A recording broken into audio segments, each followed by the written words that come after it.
BSc part third paper third physical chemistry.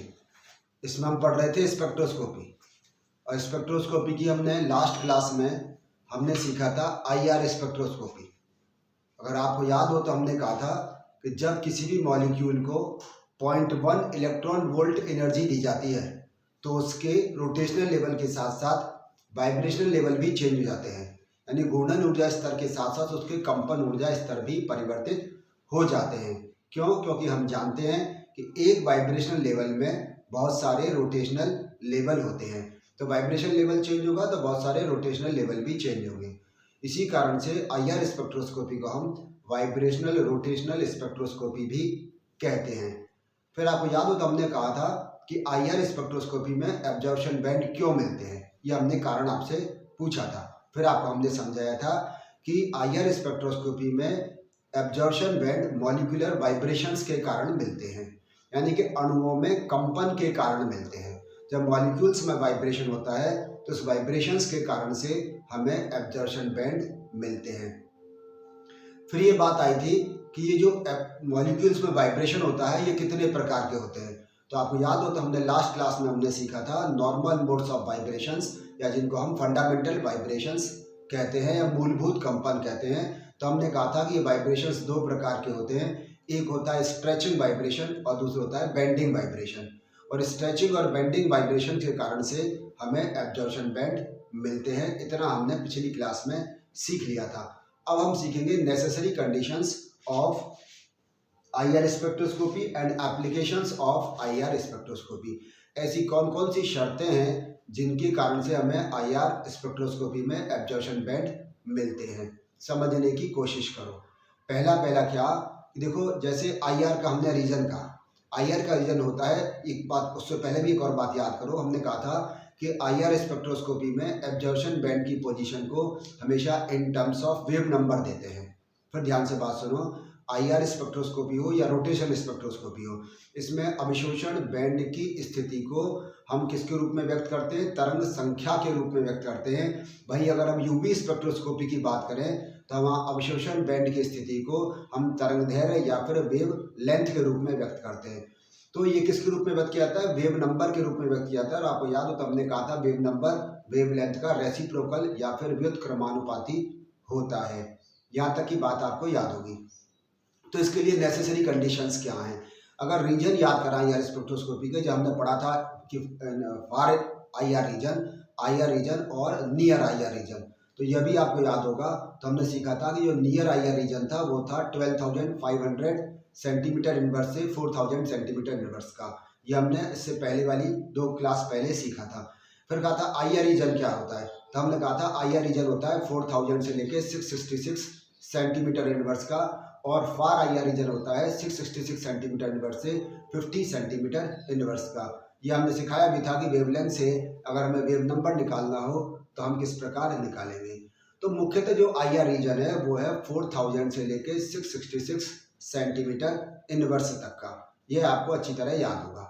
अब बात को समझने की कोशिश करो कि यदि हम किस क्षेत्र की 4,000 से लेकर 666 सेंटीमीटर इनवर्स वेव नंबर वाली रेडिएशन किसी मॉलिक्यूल पर डालते हैं। फिर शब्दों को ध्यान से सुनो, यदि 4,000 से लेकर 666 सेंटीमीटर इनवर्स वाली रेडिएशन किसी मॉलिक्यूल पर डालते हैं तो मॉलिक्यूल उनमें से किन्हीं एक विशेष वेव नंबर वाली रेडिएशंस का एब्जॉर्प्शन कर लेता है, किसी निश्चित तरंग संख्या वाली विकिरणों का अवशोषण कर लेता है, बाकी सबको ऐसे ही जाने देता है।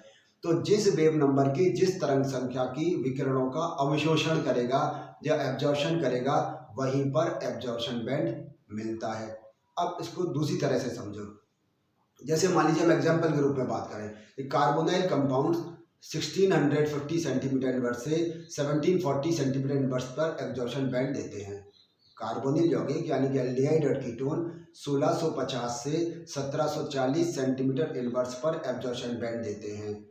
अगली बात करें हाइड्रोक्सिल, यदि उसमें हाइड्रोक्सिल ग्रुप प्रेजेंट है तो वो कहाँ देगा? वो 3500 से लेकर 3850 सेंटीमीटर इनवर्स के बीच में एब्जॉर्प्शन बैंड देता है। यदि हम ईथर की बात करें, ईथर फंक्शनल ग्रुप प्रेजेंट है तो वो 1000 से लेकर 1100 सेंटीमीटर इनवर्स के बीच में एब्जॉर्प्शन बैंड देता है। तो ये इसका मतलब क्या हुआ? इसका मतलब ये हुआ कि हर फंक्शनल ग्रुप की एक कैरेक्टरिस्टिक प्रॉपर्टी है, एक निश्चित गुण है उसमें कि वह उसी तरंग संख्या की रेडिएशंस का एब्जॉर्प्शन करता है। तो सवाल ये आता है, जैसे कार्बोनाइल कंपाउंड के लिए हमने कहा 1650 से 1740 सेंटीमीटर इनवर्स पर एब्जॉर्प्शन बैंड देते हैं। तो सवाल आता है कि 2000 पर क्यों नहीं दे देते, 3000 पर क्यों नहीं दे देते, 1000 पर क्यों नहीं दे देते, 700 पर क्यों नहीं दे देते? दिमाग में जरूर बात आएगी। वो केवल 1650 से 1740 सेंटीमीटर इनवर्स के बीच में ही एब्जॉर्प्शन बैंड क्यों देते हैं? उस पर भी एल्डिहाइड का अलग है, कीटोन का अलग है, एलिफेटिक एल्डिहाइड अलग, एरोमेटिक एल्डिहाइड अलग, और इसी तरह से एलिफेटिक कीटोन और एरोमेटिक कीटोन की इनकी सबकी अलग अलग रेंज है। जैसे अगर हम बात करें कि एलिफेटिक एल्डिहाइड तो वो देगा 1720 से 1740 सेंटीमीटर इनवर्स। यदि हम एलिफेटिक कीटोन की बात करें तो वो देगा 1705 से लेकर 1725 सेंटीमीटर इनवर्स के बीच में। एरोमेटिक कीटोन की बात करें तो 1650 से 1680 सेंटीमीटर इनवर्स के बीच में, और एरोमेटिक एल्डिहाइड 1680 से 1705 सेंटीमीटर इनवर्स पर एब्जॉर्प्शन बैंड देते हैं। तो इनकी सबकी एक निश्चित कैरेक्टरिस्टिक प्रॉपर्टी है कि उसी रीजन की रेडिएशंस का ये एब्जॉर्प्शन करते हैं, और एब्जॉर्प्शन करने के बाद में ये हमें एब्जॉर्प्शन बैंड देते हैं। तो यहाँ समझने की कोशिश करें, है क्या कि रेडिएशंस निश्चित रीजन की आ रही है, 4000 से लेकर 666 सेंटीमीटर की आ रही है। मान लीजिए कार्बोनाइल ग्रुप प्रेजेंट है, बहुत ध्यान से बात समझने की कोशिश करना। वो कार्बोनाइल ग्रुप अपने एक्सेस पर वो वाइब्रेशंस कर रहे हैं। वो क्या करा, हमने कहा क्योंकि हमें आईआर एब्जॉर्प्शन बैंड किसके कारण से मिलते हैं? मॉलिक्यूलर वाइब्रेशंस के कारण से मिलते हैं, ये आणविक कंपन के कारण मिलते हैं। तो ये जो मॉलिक्यूल है उसमें कार्बोनाइल ग्रुप अपने एक्सेस पर वाइब्रेशन कर रहा है। उस वाइब्रेशन की अपनी उसकी एक फ्रीक्वेंसी है, बात समझ रहे हैं? उसकी अपनी एक आवृत्ति है, जिस आवृत्ति के साथ में, जिस फ्रीक्वेंसी के साथ में वो क्या कर रहा है? वाइब्रेशन कर रहा है। अब यहाँ से इंसिडेंटेड रेडिएशन आ रही है, आपतित विकिरण आ रही है। वो विकिरण कहाँ की है? वो 4000 से लेकर 666 सेंटीमीटर इनवर्स वेव नंबर की है, और उसकी अपनी भी कोई ना कोई आवृत्ति या उसकी फ्रीक्वेंसी निश्चित होगी। तो यदि ये जो मॉलिक्यूल वाइब्रेशन कर रहा है, इसकी जो फ्रीक्वेंसी है, यदि उससे अधिक फ्रीक्वेंसी की रेडिएशन आएगी तो इसको ये अब्जॉर्ब नहीं कर पाएगा, वापस चली जाएगी। इससे कम की आएगी तो भी अब्जॉर्प्शन नहीं कर पाएगा, तब भी वो वापस चली जाएगी, और हमें वो सीधी रेखा के रूप में मिलेगी। लेकिन यदि, अब ध्यान से बात सुनो, यदि इंसिडेंटेड रेडिएशन की फ्रीक्वेंसी, यदि आपतित विकिरण की आवृत्ति और मॉलिक्यूल उसके कंपन की आवृत्ति, ये दोनों जब कभी भी आपस में समान हो जाएंगी, तो उसी समय एब्जॉर्प्शन बैंड मिलेगा। फिर ध्यान से बात सुनो कि when frequency of molecular vibration becomes equal to frequency of incidented radiation, जब कभी भी अणुओं के कंपन की आवृत्ति आपतित विकिरण की आवृत्ति के समान हो जाती है, दोनों की फ्रीक्वेंसी बराबर हो जाती है, उसी जगह एब्जॉर्प्शन बैंड मिलता है। वो उन रेडिएशन का एब्जॉर्प्शन कर लेता है। एब्जॉर्प्शन कर लेता है तो हमें या तो डार्क स्पेसेस मिलेंगे वहां पर, या फिर हमें एब्जॉर्प्शन बैंड मिलेगा।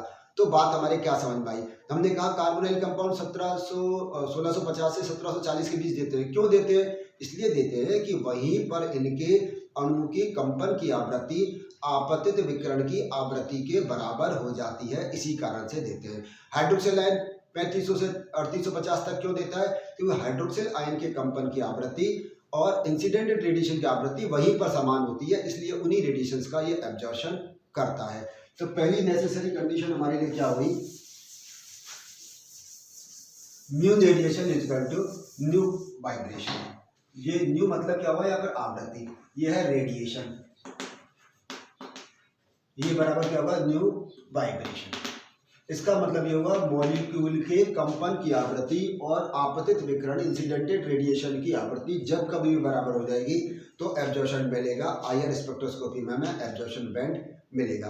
तो पहली शर्त समझ में आ गई कि आपतित विकिरण की आवृत्ति और अणुओं के कंपन की आवृत्ति जब कभी भी समान हो जाएगी तब उस जगह हमें एब्जॉर्प्शन बैंड मिलता है। यही इसकी कैरेक्टरिस्टिक प्रॉपर्टी है, और इसी कैरेक्टरिस्टिक प्रॉपर्टी के आधार पर इसको पहचाना जाता है। दूसरी बात यह कि आईआर स्पेक्ट्रोस्कोपी में ऐसे कौन कौन से मॉलिक्यूल हैं जो एब्जॉर्प्शन बैंड या अवशोषण बैंड देते हैं। तो याद रखें, जिस किसी भी मॉलिक्यूल में स्टेबल डाइपोल मोमेंट होता है, स्थायी द्विध्रुव आघूर्ण होता है, वे सभी सब आईआर स्पेक्ट्रोस्कोपी में एब्जॉर्प्शन बैंड देते हैं, या उनके हमें आईआर स्पेक्ट्रम मिलते हैं। बात को एग्जाम्पल से समझने की कोशिश करो। हाइड्रोजन किसी प्रकार का कोई डाइपोल मोमेंट नहीं है, और O2 ऑक्सीजन कोई डाइपोल मोमेंट नहीं है, N2 कोई डाइपोल मोमेंट नहीं है, CH4 किसी प्रकार का कोई डाइपोल मोमेंट नहीं है। तो ऐसे मॉलिक्यूल जिनमें कोई डाइपोल मोमेंट या द्विध्रुव आघूर्ण नहीं होता, उनका हमें अवशोषण बैंड नहीं मिलता है। इसका मतलब ये IR एक्टिव नहीं है, ये मॉलिक्यूल IR एक्टिव नहीं है, IR सक्रिय नहीं है, इनके IR स्पेक्ट्रम नहीं मिलेंगे। किन में मिलेंगे? उनमें मिलेंगे जिनमें कि स्टेबल डाइपोल मोमेंट होता है या स्थायी द्विध्रुव आघूर्ण होता है। जैसे मान लीजिए HCl है, इसका हमें IR स्पेक्ट्रम मिलेगा क्योंकि इसमें स्टेबल डाइपोल मोमेंट प्रेजेंट है। NH3 इसमें स्टेबल डाइपोल मोमेंट प्रेजेंट है। NF3 stable dipole moment present है। इसमें हमें निश्चित रूप से H2O हमें स्टेबल डाइपोल मोमेंट प्रेजेंट है। आपको याद हो जब मैं IR स्पेक्ट्रोस्कोपी के इंस्ट्रूमेंटेशन की बात कर रहा था तब मैंने कहा था कि H2O या जल को हम विलायक के रूप में या सॉल्वेंट के रूप में काम में नहीं लेते हैं। क्यों नहीं काम में लेते हैं? क्योंकि वाटर या H2O में स्टेबल डाइपोल मोमेंट होता है और यह खुद 3710 और 1670 सेंटीमीटर इनवर्स पर एब्जॉर्प्शन बैंड देता है, इसलिए H2O काम में नहीं लेते। इसका मतलब क्या है? H2O एक IR एक्टिव मॉलिक्यूल है। तो IR एक्टिव या IR स्पेक्ट्रम किन के मिलेंगे? जिनमें स्टेबल डाइपोल मोमेंट प्रेजेंट होता है। तीसरी कंडीशन तो ये क्या है इसमें? Second condition stable dipole moment. Dipole moment स्थायी द्विध्रुव आघूर्ण उपस्थित होना चाहिए, केवल तभी हमें IR स्पेक्ट्रोस्कोपी में एब्जॉर्प्शन बैंड मिलते हैं। और तीसरा क्या है कि dipole moment should get change. Dipole moment should get change.